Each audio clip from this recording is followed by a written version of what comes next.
This narrative unfolds the compelling tale of choices that irrevocably alter the lives of its protagonists, leaving indelible marks behind. Embark on this riveting journey, bracing yourself for unexpected twists and profound emotional depths. As the restaurant buzzed with activity, the servers and culinary team attended diligently to the smooth flow of service. In a quiet corner, Frank Walker observed the merriment, patrons strolling leisurely between tables, some pausing to sip drinks or make calls, while the festive atmosphere continued to swirl around him. Yet, Frank's mind was consumed by a bewildering note from an anonymous server, warning him of a potential danger posed by Mark Leia. According to the message, Leia was attempting to seduce Frank's wife, which sent a wave of concern cascading through him. Gazing across the room, he caught sight of his wife dancing with Leia once again, a sight that filled him with unease, especially when they slipped out of sight for the second time. With resolve, Frank intended to intervene. But just then, the music came to a halt, revealing Leia and his wife exiting the dance area. Relieved yet restless, Frank settled back, anticipating that Leia would return his wife to him. Instead, they gravitated towards Mark's table, where they engaged in conversation with him and his friends. Moments later, Leia departed, and Frank's wife, after a brief goodbye filled with affection, made her way towards the restrooms. As she navigated through the venue, a hollow feeling tugged at Frank. Something felt off about her casual declaration about the restroom.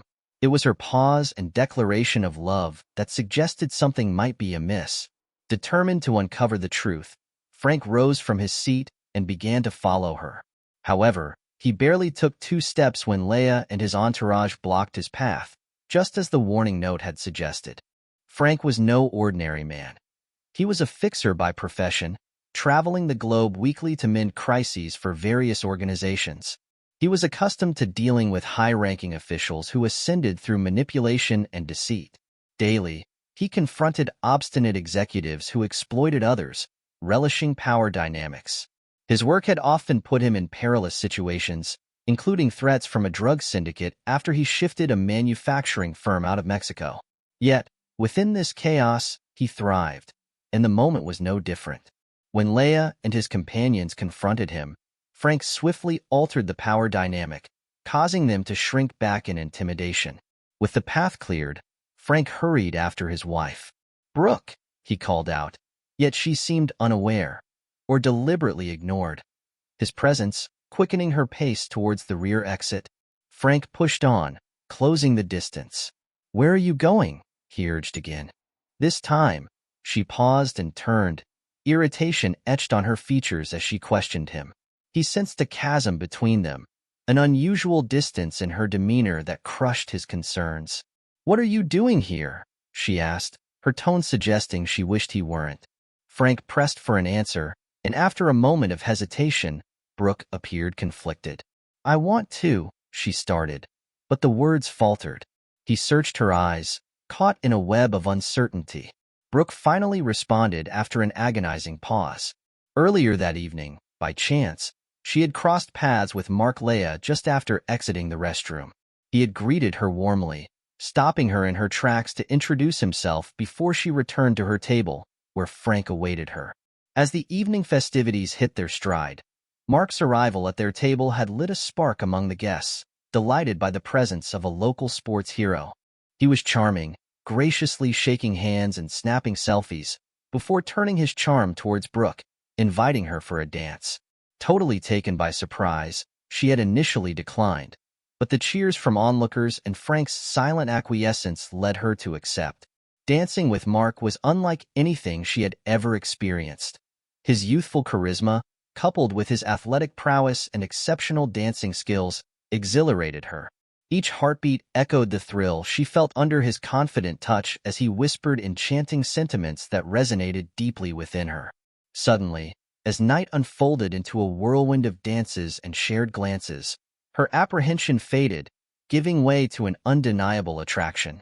Mark led her away from the crowd into a secluded corner, where passion ignited in heated kisses and whispered promises, painting the outline of a thrilling escapade that beckoned her forth.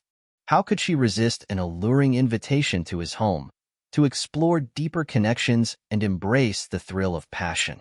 Regardless of her guilt and impending conflict with Frank, Brooke found herself enchanted, oscillating between desire and duty.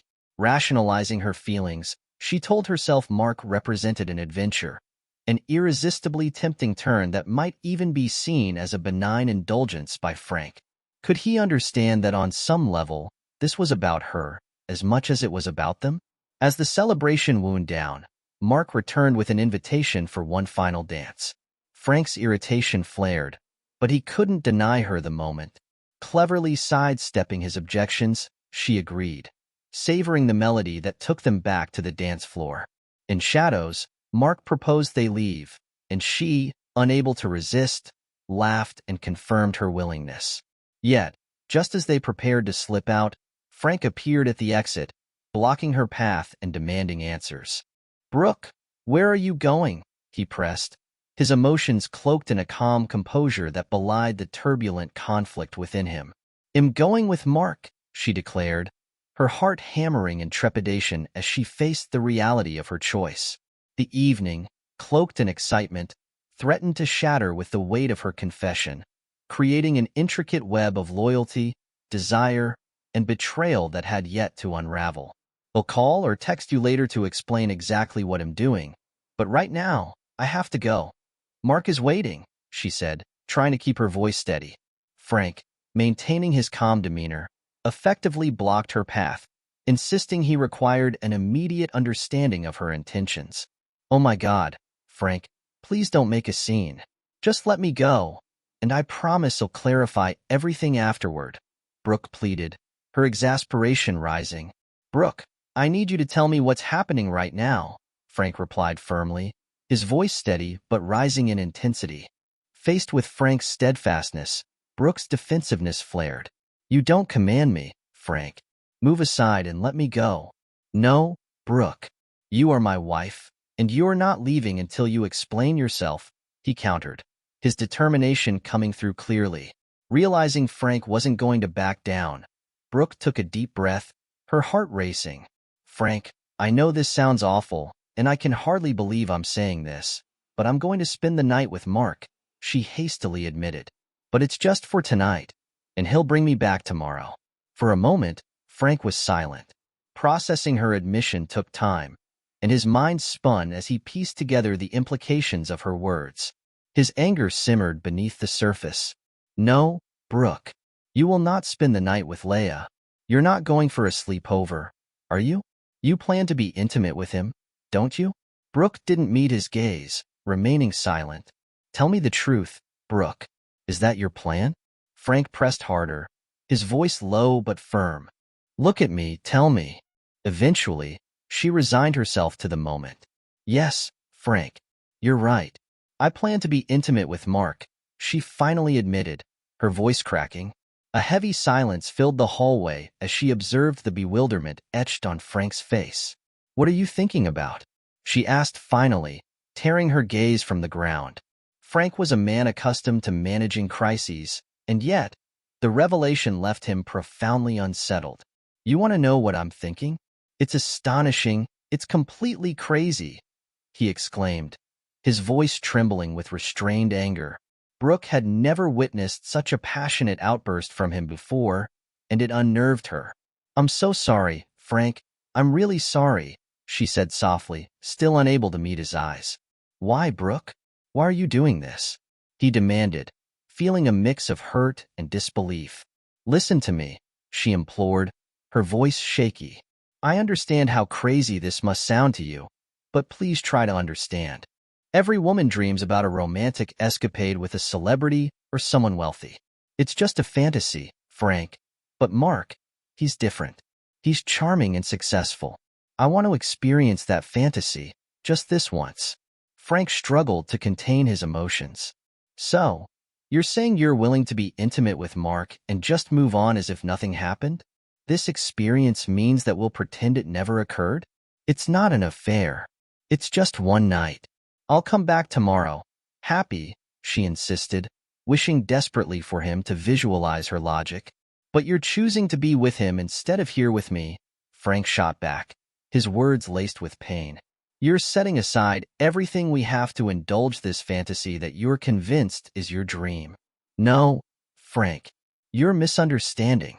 You're special. You are a real man, she cried, her distress evident. Then why do you need him? Frank retorted, his voice stony. Why not just be content with what we have? I still love you, she declared, though her gaze faltered. But tonight, I want to be with him. This experience doesn't mean I'm abandoning you. I'm asking you to try to understand my desires and needs, please. With intense deliberation, Frank inhaled deeply, struggling to comprehend her reasoning. Why am I supposed to be okay with you sleeping with another man? How am I supposed to handle this when you come home? You're the one who has always respected my feelings, Frank, she said, almost pleadingly. I trust you'll manage your frustration once you realize how important this is for me. Manage my frustration? Frank echoed incredulously. I'm supposed to just accept that tonight you'll be in someone else's bed and return to me as though nothing has happened? Brooke's confidence faltered. I don't have all the answers, Frank. Just try to understand how significant this is for me, she replied, her voice barely a whisper. What you're implying is that you want me to just swallow my pride, overlook your betrayal, and continue as if nothing has changed. No, that's not it, she shouted, desperation clawing at her throat. I'm not expecting you to overlook this. I want you to recognize my feelings and reconcile them with your love for me, for who I truly am to you. You're my soulmate, my greatest ally. Straining to find common ground, Frank shook his head, grappling with the notion of accepting such a request. Brooke, if you're determined to go through with this, then you must realize the implications. You think it's all about physical attraction, but it's deeper than that. She looked down, her resistance began to falter. I know I'm being bold. I just feel like I need to do this. Okay, then, let's be clear, Frank replied hesitantly. If you walk out that door, our marriage ends. End our marriage? What do you mean? She asked, panic flashing across her features as she grabbed his wrist. It means that once you leave to spend the night with him, our bond is severed. We'll deal with the paperwork later, but I'm saying it now. It ends before you walk out that door. You can't be serious, Brooke shouted, confusion and alarm flaring. I am serious. No more pretending once you walk out with him. You being with Mark makes you no longer my wife. Frank, please. I can't take this, she cried, her voice filled with panic. We've talked about this, have we? Or have you made a decision without thinking it through?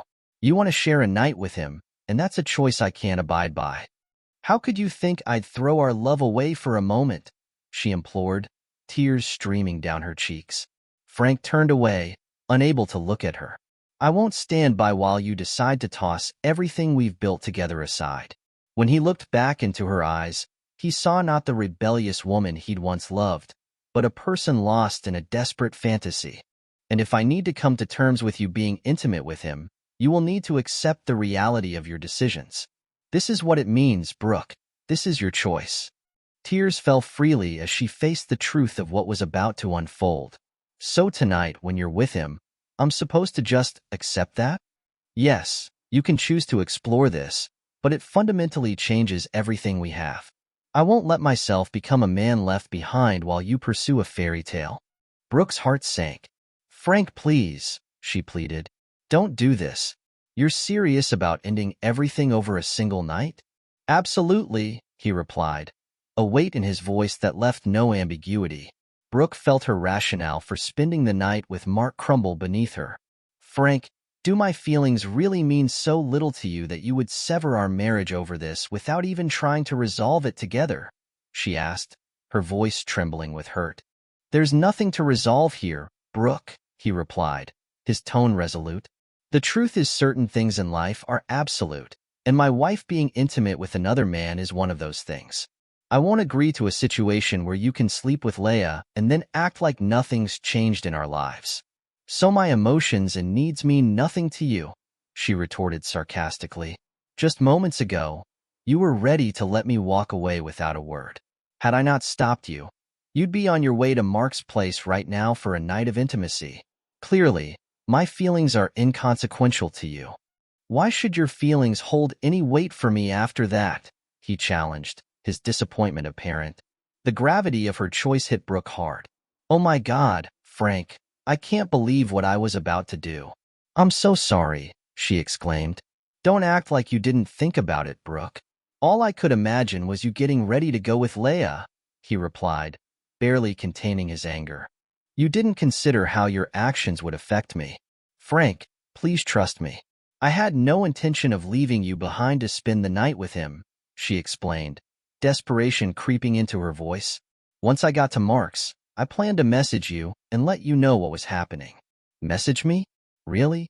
You think that while you were in his bed, the best you could do was send a text that said, "Hey, I'm with Mark, so good night"? Frank scoffed. I regret even considering leaving.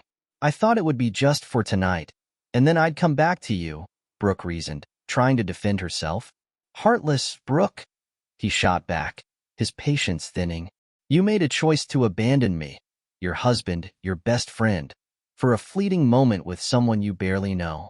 What's truly heartless is expecting me to pretend like this is insignificant, she protested, tears brimming in her eyes. I'm sorry, I just didn't think it through. Well, it doesn't matter now what you did or didn't think because I stopped you.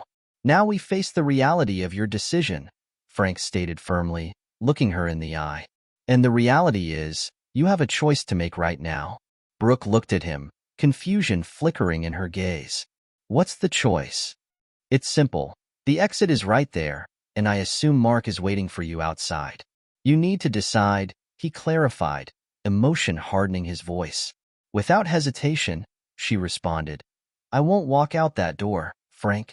I refuse to abandon the life we've built together for him. Frank scrutinized her intently. Just half an hour ago, though, you were ready to leave. So what's changed? Are you just hesitating now because you realize it might cost you everything? That's not fair. Brooke protested, her voice rising. I need to know that my feelings matter, too. Your desire to be with him was so urgent you nearly left. So now, do you plan to wait until I'm away on business to see him? He asked pointedly. No. Why are you even suggesting that? She yelled in protest. I've never cheated on you, and I would never. Earlier tonight, you were about to betray me, Frank declared, placing that harsh truth above them as a reminder of her actions. Confusion washed over Brooke. How did I get here? I honestly don't know what I was thinking, she exclaimed, starting to recognize the weight of her choices, tears cascading down her cheeks. Exactly. What were you thinking? Frank pressed. I don't know, Frank. It started when Mark came to our table. He asked me to dance and kept telling me how much fun it would be. I didn't resist when he was so forward, and I just got caught up in it all, she wept, overwhelmed with guilt. And you think that's an excuse? Frank challenged, his anger beginning to morph into profound disappointment. No, it's not. I see that now. I made a terrible mistake. I convinced myself that leaving with him was acceptable and that you'd understand. Frank stayed silent for a moment, the weight of her realization hanging in the air. You did this to get your needs met, and now you're realizing what kind of choice it was. Brooke's heart sank deeper. She simply couldn't bear the thought that Mark had deceived her intentions. Frank, I feel so sick, she admitted before rushing to the restroom, the reality of her actions hitting her like a tidal wave. After she splashed water on her face and collected herself, she rejoined Frank at the entrance. Oh, Frank, I'm so sorry. I didn't realize how naive I was, she sobbed, wrapping her arms around him tightly. After some silence, Frank finally spoke. You let yourself be swept away, and now you realize it was all a game to him. Brooke nodded, her mind racing as Frank handed her the note the server had given him earlier. Here, read this, he suggested. She took it, her brow furrowing in confusion. Where did this come from? The waiter gave it to me during dinner, Frank replied. Is this some kind of joke? She asked, bewildered. He warned you, Brooke. He was just playing with you, Frank explained bluntly. Her heart sank as she processed his words. I can't believe it. Just for a night of fun? He was using you for pleasure, plain and simple, Frank reiterated. Brooke felt devastated. I was just another conquest. Last week it could have been someone else, and this week it's me. Frank watched her face crumble in realization. It wasn't about love for him, was it? I was just a target, she murmured, gripping her stomach. Are you starting to see the truth? Frank asked, his voice softer now, realizing the depth of her pain. I really feel sick. I can't take this. She rushed back to the restroom again, internal chaos overwhelming her. When she returned, she found Frank waiting for her. I'm here for you. But we need to understand what happened tonight, he said gently, wanting her to recognize the weight of her decisions. I didn't mean for this to happen, she cried, collapsing into his embrace. Frank reflected on the entire night and Mark's role in it all. I'll deal with him. I promise you that, he said, his voice steady. Can we just forget about him? Brooke pleaded, glancing at the exit. He nearly cost you our marriage. Why wouldn't you want him to face some consequences for what he did? Frank pondered aloud. Please, I just want to go home with you, she replied, grasping his hands. All right, let's head home. They walked back through the restaurant, with Frank and Brooke moving toward the exit, ready to face the aftermath together. Outside, he signaled for the valet, hoping this night would be behind them soon. Let's just go home, Brooke whispered, feeling the weight of the night settle, but realizing the importance of facing the truth together.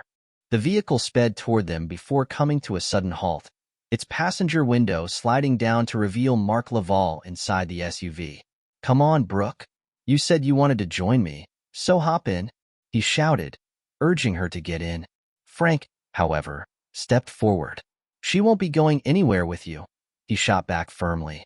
Ignoring Frank, Mark raised his voice again. I'm not talking to you, old man. Just come on, Brooke. Let's get out of here. Brooke shook her head, replying, No, Mark. I can't go with you tonight. Brooke, get in the car now. Mark insisted, but she stood her ground, saying again, No, I can't. Mark's desperation turned into aggression as he yelled, She'll join me. You're the one who's lost, so just leave us alone. His words, laced with disdain, bore down on Frank, inciting a simmering rage within Mark. The crowd surrounding them, likely supporters, only fueled his embarrassment. You'll see who the real loser is, Mark shouted as he exited his SUV. Frank urged the bystanders to back away, sensing the tension in the air. He made his way to the front of the SUV, where he found Mark brandishing a large semi-automatic pistol. Consumed by fury over losing Brooke and the public humiliation he endured, Mark was practically out of control. Frank quickly recalled a vivid incident from the Masai Mara, where he had witnessed a fierce conflict between a lion and a pack of hyenas fighting over a kill. Just as the lion fiercely protected its prize, Mark was fixated on reclaiming Brooke, even if it meant harming Frank in the process. Brooke is coming with me. If you try to stop this, I'll take you down, Mark growled. Frank took a cautious step back, placing himself around 3 meters away from Mark, palms open in a non-threatening gesture. Lower the gun, Mark, Frank urged. You're disrupting everything. Just put it down before this escalates. I'll show you who's in trouble. I'll finish you and then take your wife, Mark threatened, leveling the pistol at Frank. Lost in his anger, Mark didn't notice Frank's hand sliding into his pocket, where he kept a licensed Sig Sauer micro-compact, semi-automatic pistol loaded with 8 rounds. Memories of his military engagements surged back, reigniting his instincts for this life-threatening moment.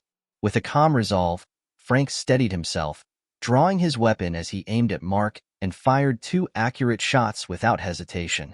The action was swift. It needed to be if he hoped to avoid any retaliatory fire from Mark. However, just then, 3 rapid gunshots rang out from behind him, and Frank turned to see Mark's frame jerk as the bullets struck him. Confusion washed over Frank as Mark collapsed to the ground with the sound of chaos swirling around them. What the hell just happened? Frank murmured as he turned to see a security officer still aiming their weapon at Mark's fallen figure. Looks like I've handled it, the officer remarked as she lowered her gun. Who are you? Frank inquired, still catching his breath. I'm an off-duty officer, responsible for security here, she explained, rushing past him towards Mark. "Thank goodness you're here," Frank replied with relief. As they both crouched beside Mark, who was still alive but groaning in pain from 3 gunshot wounds, he moaned, "What happened?" "You were shot." "Stay calm," Frank instructed. "Who fired at me?" Mark gasped, bewildered. "That was me," came the officer's steady admission. Mark's eyes widened as he wheezed, "Marjorie? Why did you shoot me?" "Because you were about to kill this man," she replied, her voice firm. Mark's breath became more labored, and he continued, "I didn't mean to, it was just a joke." "A joke?" Marjorie retorted, her tone sharp. "Mark, I've told you time and again that your jokes could get you killed," Marjorie insisted. "I understand, but it was just a joke." "Oh God, I'm so cold," Mark trailed off, looking towards Frank. "Please, sir, I'm really thirsty. Can you get me some water?" Frank called out to bystanders for assistance, but the urgency of the situation weighed heavily as he noticed Mark was losing blood rapidly. It dawned on him that even if help arrived immediately, it might be too late. With each plea for help, Mark's voice weakened until it faded into silence. Frank checked for a pulse, but found none. Mark Laval had succumbed to his injuries. Later that night, after law enforcement gathered statements from witnesses, Frank and Brooke made their way home. The events had turned an innocent birthday celebration into a chilling encounter with death. They sat in silence for a while, each lost in their thoughts until Brooke finally broke the stillness. "Frank, are you regretful for not finishing him off when you had the chance?" Without a moment's pause, Frank replied, "Yes."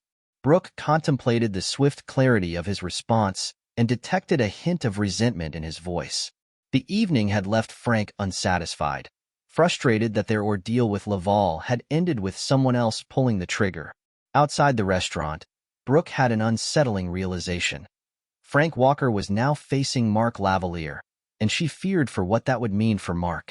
Young and brimming with self-importance, Mark had an unpredictable temper, and he was armed. In stark contrast stood Frank, a seasoned corporate strategist skilled at undermining powerful figures. The audacity of this petulant man trying to usurp Frank's wife right in front of him would not go unpunished, and Brooke knew Mark wouldn't escape the situation unscathed. She was acutely aware that Frank was carrying a weapon and that he had intentionally set up this encounter, leading Mark into a deadly trap by mocking him and branding him a failure at their so-called game. Predictably, Mark took the bait, sealing his own fate before he even stepped out of his SUV. Observing the escalating confrontation between the man she might have loved and her husband left her in turmoil. She couldn't shake the feeling that she had somehow caused this tragic outcome. Had she not accepted Mark's invitation, he would still be alive. In an ironic twist of fate, it was an off-duty police officer who fatally shot Lavalier, mistaking her actions for an attempt to safeguard Frank. This intervention not only robbed Frank of a confrontation with Mark, but also spared Brooke the horror of knowing her husband had taken a life. "I'm just relieved you didn't kill him," she confessed to Frank.